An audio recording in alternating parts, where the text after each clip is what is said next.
ಆತ್ಮೀಯ ವೀಕ್ಷಕರೇ, Rani Chennamma defence academy YouTube ಚಾನಲ್ಗೆ ತಮ್ಮೆಲ್ಲರಿಗೂ ಸ್ವಾಗತವನ್ನು ಕೋರ್ತಾ, ಆತ್ಮೀಯರೇ, ಇವತ್ತಿನ ಈ ಒಂದು ವಿಡಿಯೋದಲ್ಲಿ ಭಾರತೀಯ ಅಂಚೆಯಲ್ಲಿ ಇಂಡಿಯಾ ಪೋಸ್ಟ್ ರಿಕ್ರೂಟ್ಮೆಂಟ್ 2025 ಒಂದು ಕನ್ಫರ್ಮ್ ಆಗಿದೆ. ಈ ಒಂದು ಸಂಬಂಧಿತವಾಗಿ ಈ ಒಂದು ವಿಡಿಯೋ ಮುಖಾಂತರ ತಮ್ಮೆಲ್ಲರಿಗೂ ಈ ಮಾಹಿತಿಯನ್ನು ಹೇಳೋಕ್ಕೆ ಇಷ್ಟಪಡ್ತೀನಿ. ಬನ್ನಿ ಹಾಗಾದರೆ. ಭಾರತೀಯ ಅಂಚೆಯಲ್ಲಿ ಸುಮಾರು 21,413 ಗ್ರಾಮೀಣ ಅಂಚೆ ಸೇವಕ ಹುದ್ದೆಗಳಿಗೆ ಅಪ್ಲಿಕೇಶನನ್ನು ಕರೆದಿದ್ದಾರೆ. ಇದು 2025 ಜನವರಿಯ ಒಂದು ರಿಕ್ರೂಟ್ಮೆಂಟ್ ಪ್ರೊಸೆಸ್ ಆಗಿದೆ. ಅದರಿಂದ ಈ ಒಂದು ಪ್ರೊಸೆಸ್ನಲ್ಲಿ ಯಾವ ರೀತಿ ಇದು ನಡೀತಿದೆ, ಇದರ ಒಂದು ಕ್ವಾಲಿಫಿಕೇಷನ್ ಏನಿರಬೇಕು, ಆಮೇಲೆ ಏಜ್ ಕ್ರೈಟೇರಿಯಾ ಏನು, ಇವೆಲ್ಲವನ್ನ ನೋಡ್ತಾ ಹೋದ್ರೆ ಮೊದಲಿಗೆ ಇದು ಆ್ಯಕ್ಟಿವಿಟಿ ಶೆಡ್ಯೂಲ್ ಹೆಂಗೈತಪ್ಪ ಅಂತಂದ್ರೆ, registration and submission of online applications ಯಾವಾಗ ಸ್ಟಾರ್ಟ್ ಆಗೈತಿ ಅಂತಂದರೆ 10/2/2025 ಸ್ಟಾರ್ಟ್ ಆಗಿದೆ.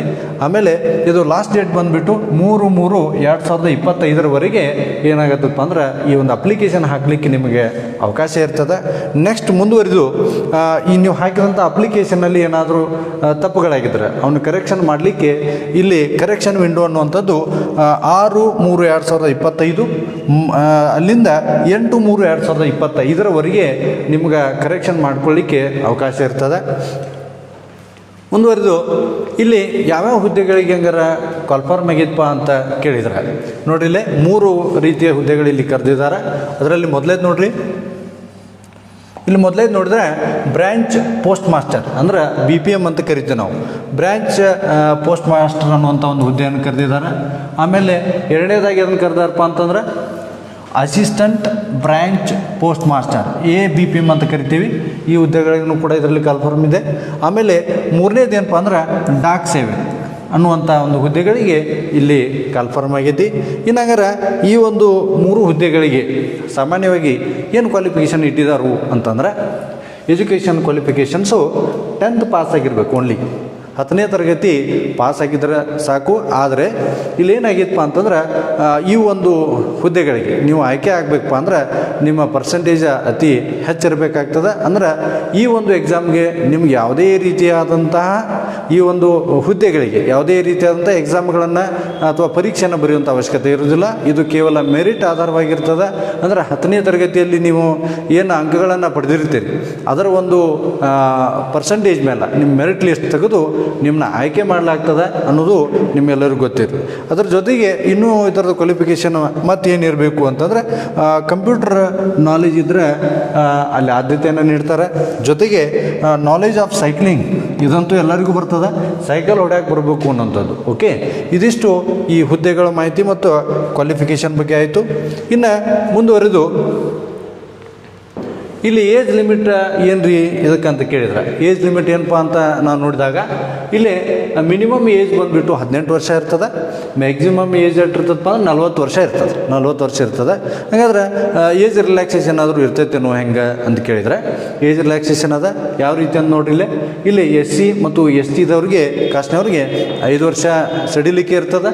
ಆಮೇಲೆ OBC ಅದರ್ ಬ್ಯಾಕ್ವರ್ಡ್ ಕ್ಲಾಸಸ್ದವ್ರಿಗೆ 3 ವರ್ಷ. ಇನ್ನು EWS ಅಂದ್ರೆ ಎಕನಾಮಿಕಲಿ ವೀಕರ್ ಸೆಕ್ಷನ್ ಇರ್ತಕ್ಕಂಥವ್ರಿಗೆ ಎಷ್ಟಪ್ಪ ಅಂತಂದ್ರೆ ಇಲ್ಲಿ ರಿಲ್ಯಾಕ್ಸೇಷನ್ ಇರುವುದಿಲ್ಲ, ಅದು ನಿಮ್ಗೆ ಗೊತ್ತಿರಲಿ. ಇನ್ನು ಇದಾದಮೇಲೆ ಪರ್ಸನ್ಸ್ ವಿತ್ ಡಿಸಬಿಲಿಟಿ ಇದ್ದರೆ, ಯಾರು ಹ್ಯಾಂಡಿಕ್ಯಾಪ್ಸ್ ಇದ್ರೆ ಅವರಿಗೆ 10 ಇಯರ್ಸ್ ಏನೈತಪ್ಪ ಅಂತಂದ್ರೆ ರಿಲ್ಯಾಕ್ಸೇಷನ್ ಇದೆ. ಜೊತೆಗೆ persons with disability plus OBC ಇತ್ತು ಅಂದ್ರೆ, ಡಿಸಬಿಲಿಟಿ ಇದ್ದು OBC ಇದ್ದರೆ 13 ವರ್ಷ ಸಡಿಲಿಕೆ ಇದೆ. ಇನ್ನು ಡಿಸಬಿಲಿಟೀಸ್ ಇದ್ದು SC ST ಇದ್ದಂಥ ಅಭ್ಯರ್ಥಿಗಳಿಗೆ 15 ವರ್ಷ ಈ ಏಜ್ ಲಿಮಿಟಲ್ಲಿ ಸಡಿಲಿಕೆಯನ್ನು ಕೊಟ್ಟಿರ್ತಾರೆ ಅನ್ನೋದು ನಿಮ್ಗೆ ಎಲ್ಲರಿಗೂ ತಿಳಿದಿರಲಿ. ಆದ್ಮೇಲೆ ಈ ಒಂದು ಏನು ಪೋಸ್ಟ್ಗಳದಲ್ಲ ಇದರದ ಇಂಪಾರ್ಟೆನ್ಸ್ ಏನು ಅಂತಂದ್ರೆ, ಇದಕ್ಕೆ ಯಾವುದೇ ಎಕ್ಸಾಮ್ ಇರೋದಿಲ್ಲ, ಕೇವಲ ಮೆರಿಟ್ ಆಧಾರ ಮೇಲೆ ಸೆಲೆಕ್ಷನ್ ಆಗ್ತೈತಿ.